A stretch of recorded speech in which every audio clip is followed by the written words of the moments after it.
આજે અમે ગેટકો દ્વારા જે ટપ્પર અંજાર તાલુકાના ટપ્પર ગામે જૂની વસાહત કે ત્યાં ભૂકંપમાં ધ્વસ્ત થયેલી છે અને એ પ્લોટો આજે જે લાભાર્થીઓના નામે છે જે તે વખતે સરકારશ્રીની એમને સનદો મળેલ છે અને જૂની ગામતળ બોલે છે એ જમીન.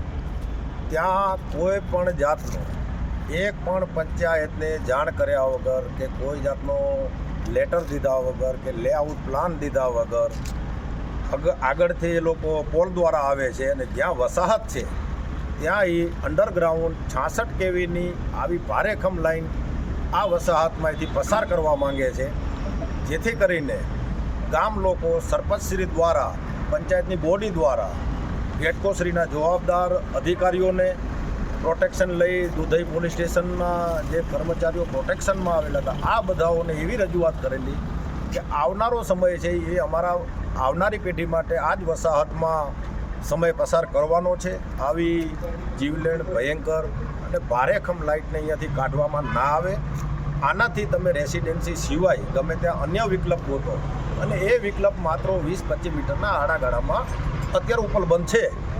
હવે એ ખાનગી રીતે આવે છે એટલે એને એ જોયો કે આ નાની પ્રજા છે, આ લોકો 2-4 સવાલ કરી અને કાંઈ કરી નહીં શકે ને આપણે અહીંયાથી પસાર કરીએ. લોકોની અમે રજૂઆત સાંભળી. અરજણભાઈ છે, અમારે તાલુકા પંચાયતના પ્રમુખ શંભુભાઈ છે, ભરતભાઈ છે, ભાઈ ભારમલભાઈ છે, સરપંચશ્રી છે, ડાયાભાઈ, બધા કોલી સમાજના સભ્ય છે ને બધા અમે મળ્યા.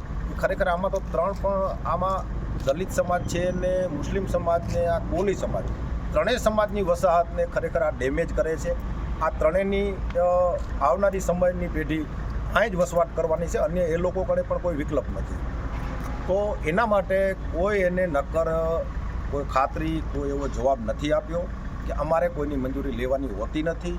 પોલીસ તંત્ર પણ એવો કીધો કે ગેટ કહું એટલે અમારે કોઈની મંજૂરી લેવાની રહેતી નથી. અરે તમે ભાઈ ગૃહ ખાતામાંથી આવો છો, તમારે કોઈને પ્રોટેક્શન આપવું ને એટલે મંજૂરી તો લેવી જ પડે. કાયદો તમે જાણો છો વ્યવસ્થિત રીતે ને ન જાણતા હો તો હું તમને જણાવીશ કે તમારે ક્યાંથી આવવું પડે.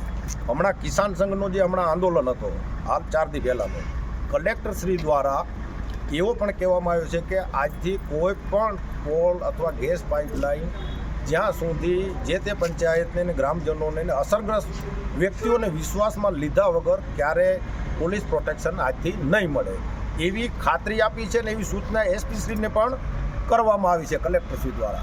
તો દુધઈ પોલીસ કઈ રીતે અહીંયા પ્રોટેક્શન આપવામાં આવે છે એટલે એમને કહું છું કે તમે કાયદાની મર્યાદામાં જ આવજો ને કાયદાની મર્યાદામાં જ ચર્ચા કરજો. અમને આનો જવાબ દેતે ને આનો અમને લઈ જતે તમને હાઈકોર્ટમાં પણ આવડે છે. એટલે મહેરબાની કરીને નાના લોકોને દબાવવાનો બંધ કરજો અને કાયદાકીય પ્રક્રિયાને અમે માન આપ્યાવાળા લોકો છે. અમે ડેપ્યુટીશ્રીને અત્યારે પણ મળ્યા, એમને પણ એવી જ રજૂઆત કરી કે એક અત્યારે મેં આક્રમક કોઈ સિમ્બોલ તરીકે નથી આવ્યા પણ વેદના લઈને આવ્યા છીએ.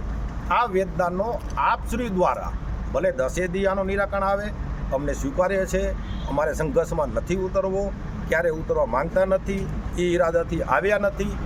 એટલે કે જે જવાબદારો છે પ્રતિનિધિઓ અહીંયાથી ચૂંટાયેલા એમને પણ કહું છું કે ખરેખર આવા લોકોની વેદના પણ આપણે સાંભળવી જોઈએ, જેથી કરીને અમને આશ્વાસન મળ્યો છે કે હમણાં જ મારા દ્વારા તપાસ કરાવીને જે કાંઈ હશે એમનો નિરાકાર થાય, વસાહતમાંથી આ લાઈન ડાયવર્ટ થાય એવા અમારા પ્રયત્ન છે.